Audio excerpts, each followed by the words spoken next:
బలరాం నాయక్ పోటీలో ఉన్నాడు. బలరాం నాయక్ మీ ఓటు వేయాలని కోరటానికి వచ్చింది. ఎందుకు అడుగుతున్నారు ఓటు అని మీరు అడగాలి. వాస్తవాన్ని ఓటు వేస్తాము వేయాలి అని వస్తారు చాలా మంది. వచ్చినప్పుడు మీరు అడగవలసిన ప్రశ్న ఏంటంటే, నా ఓటు ఇస్తే నాకేమి ఇస్తావు అనేది అడగాలి. అంటే పైసలు ఓట్లు మంది ఇస్తా అంటారు వాళ్ళు. పైసలు మందు కాదు, అధికారంలోకి వచ్చినాక ఏం చేస్తావు అనేది అడగాలి. ఇప్పుడు పైసలు మందు ఇచ్చి ఓటు కొనుక్కునే పని అయితే, కొనుక్కున్నాక వాళ్ళు ఏం చేస్తారంటే, మీ పైసలు ఇచ్చినా మీ ఓటు కొనుక్కున్నా పని ఒడిసింది కదా, నీకు నాకు సంబంధం ఏం లేదు, రేపటి నుంచి నా అధికారం నాకు తోచినందుకు ఉపయోగిస్తా అంటాడు. పైసలు పలుకుబడి ఉన్నోళ్ళకి అధికారం ఉపయోగపడుతుంది, మన కోసం పనిచేసేటోళ్ళు లేకుండా పోతారు. కానీ మనం ఇప్పుడు చేయవలసింది ఏంటంటే, ఈ అధికారము మాకు కూడా ఉపయోగపడాలి అనే మాట మనం చాలా గట్టిగా అడగాలి.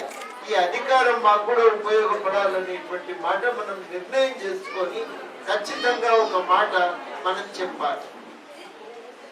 ఢిల్లీలో ఉన్న గవర్నమెంట్ 2 సార్లు ఓట్లు పొంది అధికారం పొందింది, గద్దెనెక్కింది.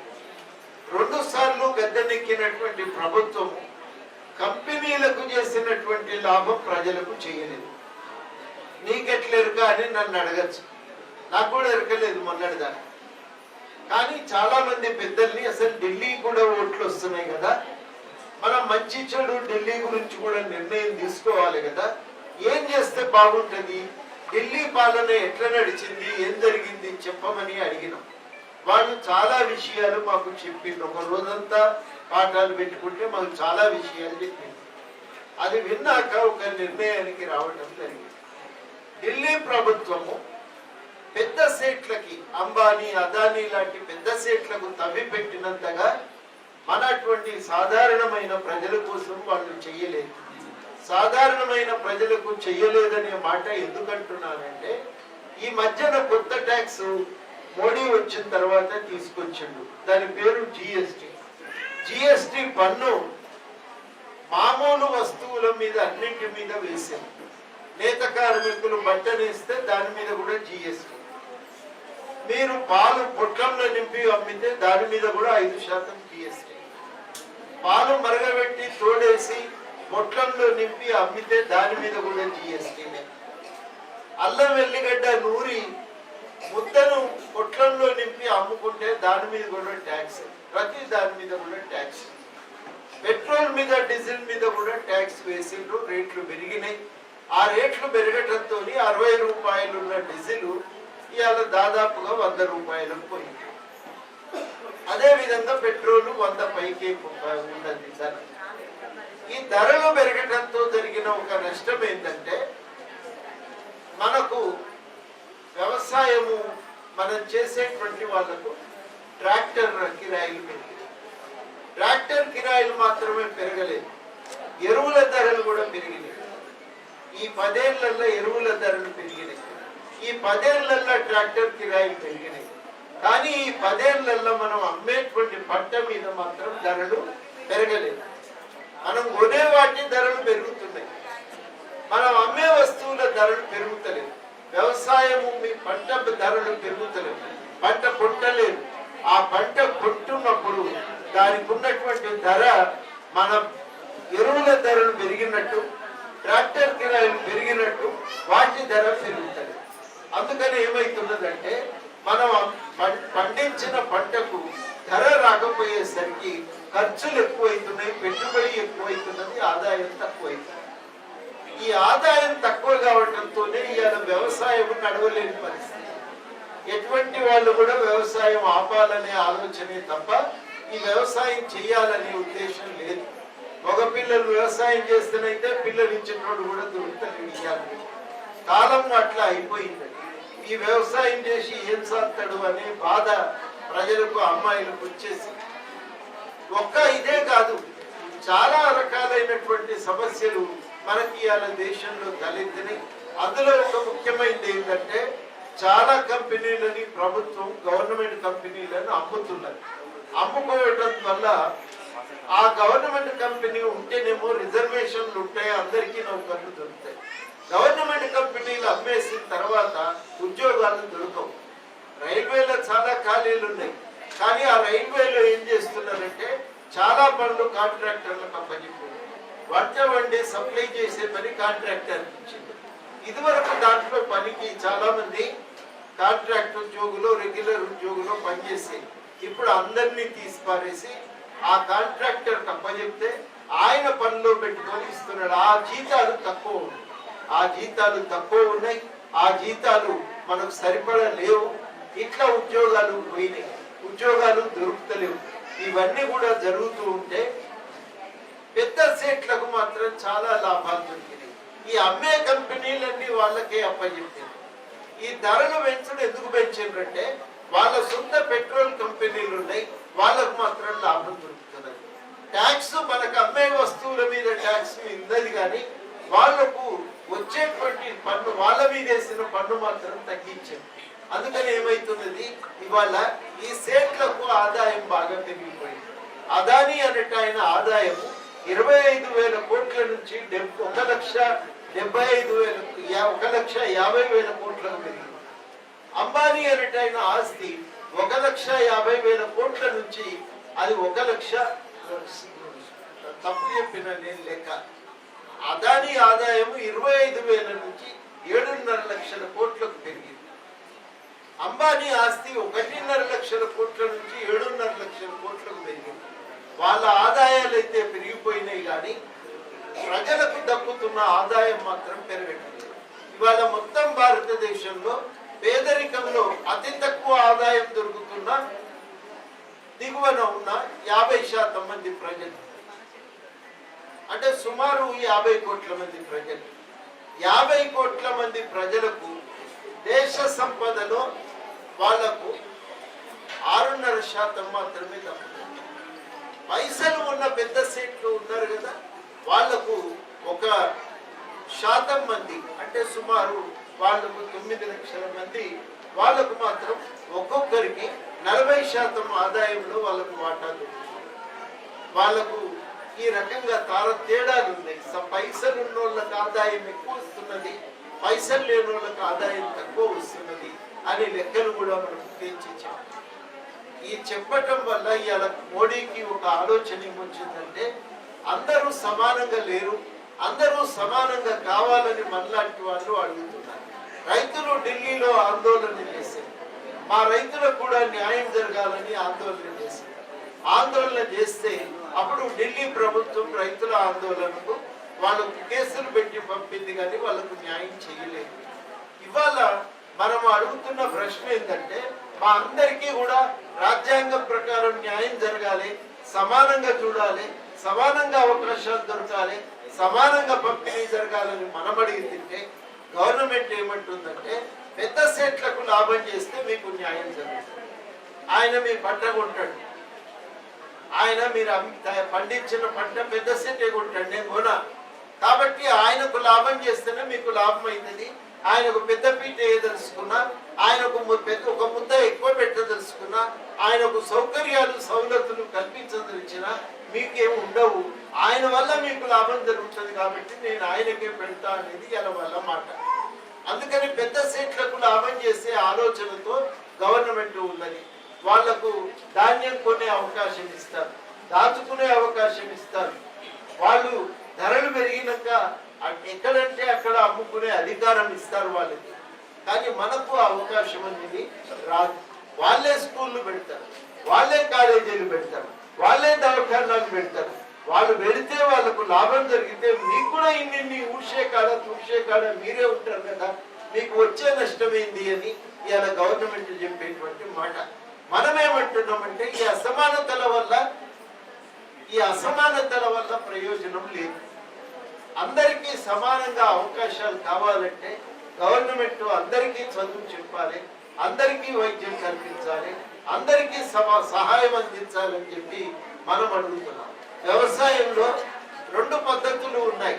ఒక పద్ధతి ఏంటిదంటే సేట్లకు మాత్రమే లాభం చేస్తారు. అంటే వాళ్ళ కోసం రైళ్లు వేస్తారు, గోదాములు కడతారు. వాళ్ళు వచ్చి గోదాముల్లో ధాన్యం పెట్టుకుంటారు, ఎగుమతి చేసుకుంటారు, అమ్ముకుంటారు. రెండవ పద్ధతి ఏంటంటే రైతు కోణం నుంచి చూసినప్పుడు రైతుకు పెట్టుబడి ఖర్చులు తగ్గించే ప్రయత్నం చేయాలి. రైతు ధాన్యం అమ్ముకోవటానికి ప్రభుత్వమే కొనుగోలు చేసి రైతును ఆదుకోవాలి. రైతు సహకార సంఘాలు పెట్టుకొని పాలు అమ్ముకోవటానికి రైతులకు తోడ్పాటు అందించాలి. అప్పుడు రైతు మీద దోపిడీ ఉండదు. రైతు స్వతంత్రంగా కాళ్ళ మీద నిలబడతాడు. మొదటిది కరెక్టా రెండవది కరెక్టా అంటే గవర్నమెంట్ మొదటిది కరెక్ట్ అంటుంది, మనం రెండవది కరెక్ట్ అని మనం అంటున్నాం. ఈ రెండవది కరెక్ట్ అనుకునేటువంటి వాళ్ళము ఈ రాజ్యాంగం ఉంటే మనం గట్టిగా నిలబడి మన సౌకర్యాలు పెంచుకోవచ్చు అనేది మన ఆలోచన. ఎందుకంటే రాజ్యాంగం అందరినీ సమానంగా చూడాలి, సమానంగా అవకాశాలు ఇవ్వాలనేటువంటి మాట చెప్తున్నది. మోడీ ఏమో మొదటి పద్ధతికి చెందిన వాడు, సేట్లకు మాత్రమే ఎక్కువ చేస్తా, ఆయన నుంచి మీకు ధాన్యం కొంటాడు, ఆయనే లాభపడితే మీకు కూడా లాభం అవుతుందని చెప్పేటువంటి మాటనేమో మోడీ. ఈ రెండింటికి మధ్యన ఇవాళ భారతదేశంలో కొట్లాట సాగుతుంది. ఈ కొట్లాట మోడీ ఆలోచన ఏమున్నదంటే పెద్ద సేట్లకు లాభం జరగాలంటే ఈ రాజ్యాంగం పనికిరాదు, ఇది మార్చాలి. ఇది మార్చేస్తే ఈ రాజ్యాంగంలో ఆయనకు ఎక్కువ సౌలతులు కల్పించవచ్చు అనేది మోడీ ఆలోచన. మనం ఇది మార్చొద్దని అంటున్నాం. ఎందుకంటే ఈ రాజ్యాంగం వచ్చినాకనే అందరూ సమానమనే గుర్తింపు దొరికింది. అంతకుముందు లేదు. అంతకుముందు కులాన్ని బట్టి ఉండేది, ముఖాన్ని చూసి పట్టు పెట్టేది. కానీ అది పోయి అందరము సమానంగా గుర్తింపు పొందుతున్నాం. రాజ్యాంగం వచ్చిన తర్వాత ఈ సమానంగా గుర్తింపు పొందడం అనేది ఇవాళ చాలా చాలా ముఖ్యమైన విషయం. మనం సంబంధించినంత మేరకు దేశంలో ఉన్న సంపద అందరి ఎదుగుదలకు ఉపయోగపడాలి. నువ్వు ఒక్క సేటును బలోపేతం చేస్తే ఆ సేటు నన్ను దోచుకోవటానికి వస్తాడు తప్ప నా జేబులో పైసలు పోసుకోవటానికి అయితే రాడు. గవర్నమెంట్ లాభపడితే మనకు లాభం అయితే ఇవాళ గవర్నమెంట్ ఆర్టీసీ నడుపుతున్నది, మీకు ఫ్రీగా బస్సు సౌకర్యం కలిగిస్తున్నది. చాలా మంది కోపం వస్తుంది, ఫ్రీగా బస్సు నడిపితే ఏం లాభము అని అనేటోళ్ళు చాలా మంది ఉంటారు. నాటువంటి వాళ్ళు ఏమంటారంటే ఆడవాళ్ళకి ఫ్రీ బస్సు ఉండనే ఉండద్దు అనేటోళ్ళు ఉంటారు. కానీ మీరు అంటారు అట్లా మీరు అనరు కదా. ఆడవాళ్ళకి ఫ్రీ బస్సు ఉంటే అంగడికి పోయి కొనుక్కొని వస్తాం కదా, మాకు 100 రూపాయలు మిగులుతాయి కదా వ్యాపారం చేసే కాడ, పనులు చేసే కాడ. మేము పనులు పోవటానికి ఆర్టీసీ బస్సు ఎక్కుతాం, తిరుగుతాం, మాకు కూడా ఉన్న జీతం ఇంత మిగులుతుంది కదా అనేటువంటి ఆలోచన. తల్లిగారింటికి పోవాలి, మనకు బంధువులను కలిసి రావాలి అంటే ఇదివరకైతే పైసలు లేవు ఏం తిరుగుతావు అని ఇంట్లో బెదిరిస్తే ఊపుకునేది. ఇప్పుడు మనం పోవటానికి సౌకర్యం కలిగింది. మనం పోవటానికి ఓ దేవుని దగ్గరికి పోవాలన్నా నేను పొద్దున పోయి సాయంత్రం వస్తాను సంచి సర్దుకొని మనం పోవటానికి వాళ్ళైతే ఒక సౌకర్యం కలిగింది. ఇవాళ ముచ్చట ఏమవుతుందంటే ఈ ఆడళ్ళకి తిరుగుడు ఎందుకు ఇంట్లో పడి ఉండక అనేది ఒక పద్ధతి. లేదు పాపం వాళ్ళ అవకాశం వాళ్ళకు కూడా దక్కాలి అనేది రెండో ఆలోచన. మోడీ ఏమో మొదటి మాట అంటాడు, ఆడోళ్ళకి ఎందుకండి తినింటికాడ వదక బస్సులు కంపెనీలకు అప్పచెప్తా, పెద్ద సెట్లు నడుపుకుంటారు, మీరు దాంట్లో ఎక్కుండ్రి అంటాడు. పెద్ద సెట్ మిమ్మల్ని ఫ్రీగా తీసుకోకూడదు, మీరు కూరగాయలు పట్టుకపోతే 10 రూపాయలు ఇంకెక్కువ వసూలు చేస్తారు. ఇవన్నీ జరుగుతాయి. ఇందులో ఎవరు లాభం పొందాలి, ఎవరు లాభం పడద్దు అనేదే ఇవాళ భారతదేశంలో జరుగుతున్న కొట్లాట. మనమందరం ఏమంటున్నామంటే ఉన్నదేదో ప్రజలకు పెట్టండి కానీ పెద్ద సీట్లకు వద్దు అని మనం అడుగుతున్నాం. స్కూల్ పెడితే ప్రైవేట్లో పెడితే ఫీజులు కట్టాలంటే మేము కట్టలేము. గవర్నమెంట్ రెసిడెన్షియల్ స్కూల్ మంచిది నడిపిస్తే మా పిల్లలు మంచిగా చదువుకుంటారు అని మనం అడుగుతున్నాం. ఇది జరగాల అది జరగాల అనేదే ఇవాళ ఈ పార్లమెంట్ ఎన్నికల్లో పంచాయతీ. మోడీ గెలిస్తే ఏం చేస్తాడంటే మనకు ఈ రాజ్యాంగాన్ని మార్చి పారేస్తాడు. రెండవ పని కూడా ఏం చేస్తాడంటే అసలు నేను మంచోడిని, మా అంబానీ మంచోడే, నా పక్కనున్న ఆయన వేరే మతపు ఆయన వచ్చే పురుగు లెక్క తెలుస్తున్నాడు, ఆయన ఒక్కరిని లేకుండా చేస్తే నువ్వు మంచుకుంటావు నేను మంచుకుంటా అనే మాట ఇవాళ మోడీ చెప్తున్నాడు. మనం ఏమంటున్నామంటే ఆయనతో నాకు పంచాయితీ, ఆయనతో నాకు పంచాయితీ, నాకు పంచాయితీ అదానీతోని అంబానీతోని కానీ వాళ్ళతో నాకు పంచాయితీ లేదు. వాళ్ళకు తోడు పెడుతున్నాం, వాళ్ళకు లాభం చేస్తున్నావు, వాళ్ళ జేబులు నింపడానికి నా జేబులు కత్తిరిస్తున్నావు. నీ పంచాయతీ నాది నీతోనే ఉన్నది కానీ వాళ్ళతో లేదు అని మనం అంటున్నాం. ఇది ఆలోచన చేయండి. మన దేవుడు మనకున్నాడు, వాళ్ళ దేవుడు వాళ్ళకున్నాడు. ఎవరికి ఎట్లా నచ్చితే గట్ల గుళ్ళకు పోయి మొక్కుతారు, కొందరు మసీదులో మొక్కుతారు, కొందరు చర్చికి పోతారు. ఒకరికొకరు కొట్లాడుకోవలసిన అవసరం అయితే లేదు కదా. ఇది ఇవాళ మనం చెప్తున్నాం. అందుకని ఇవాళ కాంగ్రెస్ పార్టీకి మోదీకి కాదు పంచాయతీ. ఇవాళ పంచాయతీ మోడీకి మనందరికీ ఉన్నటువంటి పంచాయతీ. పేద ప్రజలందరూ ఒక దిక్కు, మోడీ ఒక దిక్కు ఉన్నాడు. మోడీతో మనకు పంచాయతీ ఉంది కాబట్టి మనమందరం ఈసారి మోడీకి వ్యతిరేకంగా నిలబడవలసిన అవసరం ఏర్పడ్డది కాబట్టి అమ్మ 2 నిమిషాలు మనం ముచ్చట్లన్నీ మళ్ళీ పెట్టుకున్నాం కానీ 2 నిమిషాలు. అందుకని వాళ్ళ చాలా ముఖ్యమైన విషయం ఏంటంటే మన ఓటు అటేద్దామా ఇటేద్దామా. అదేదో సినిమాలు ఉంటుంది కదా, దండిటేతునా నేను అటేతునా అని. ఇవాళ మన పరేషాన్ కూడా ఏంటంటే ఈ దండ ఎట్టేసుడు మోడీ కేసుడా కాంగ్రెస్ పార్టీ కేసుడా అనేది మనకున్న పంచాయతీ. వాస్తవానికి ఈ పంచాయతీ కాంగ్రెస్ కు మనకు కాదు, ఈ పంచాయతీ మోడీకి మనకు ఉన్నటువంటి పంచాయతీ. ఇది కాంగ్రెస్ కు మోడీకి లడాయి కాదు, మోడీకి మనకు లడాయి. మోడీ పెద్ద సెట్ల జేబులు నింపుతా అంటుండు, మనం మా జేబులు నిండాలి కదా అంటున్నాం. బస్ పంచాయతీ నడిచినట్టే ఆడోళ్లకు బస్సు ఎందుకమ్మా, ఆలుగడ్డల కోసం అంత దూరం పోతారు, అనంతపూర్కైనా పోతారు అని చెప్పి మనల్ని ఎక్కిరించేటోళ్లకు మనకు పంచాయతీ. ఎక్కిరించేటోళ్ళందరూ ఏమంటుండంటే మీరు ఫ్రీగా తిరిగే అవకాశం ఉండదు, మీకు 4 పైసలు మిగులొద్దు అంటున్నారు. బస్సు నడుపుకుంటోకి లాభం జరగాలని మధ్యలో మోడీ వేస్తుంటాడు అంటున్నారు. ఆ బస్సు కూడా నేను నడప మోడీని, వాడు అంబానీ నడుపుకుంటాడు, లేకపోతే మెగా కృష్ణారెడ్డి నడుపుకుంటాడని చెప్పి వాళ్ళు అంటున్నారు. ఇది పంచాయతీ. ఈ పంచాయతీలో అటో ఇటో తెలుసుకోవాల్సినటువంటి సమయం వచ్చింది. నేను మీ అందరికీ చెప్పేది ఏంటంటే ఈ రాజ్యాంగం తీసేస్తే మనం మనుషులు లెక్క బతుకుతాం. మనకి సమానమైన హక్కులు ఇవ్వరు, ఆడోళ్ళైనా మగోళ్ళైనా సమానం. ఈ అవకాశం మనకు దక్కదు. మనకు సమానంగా అవకాశం, బతుకుదెరువు అవకాశం దొరకాలి, అది దొరకదు. అందుకని మనకు రాజ్యాంగం కావాలి.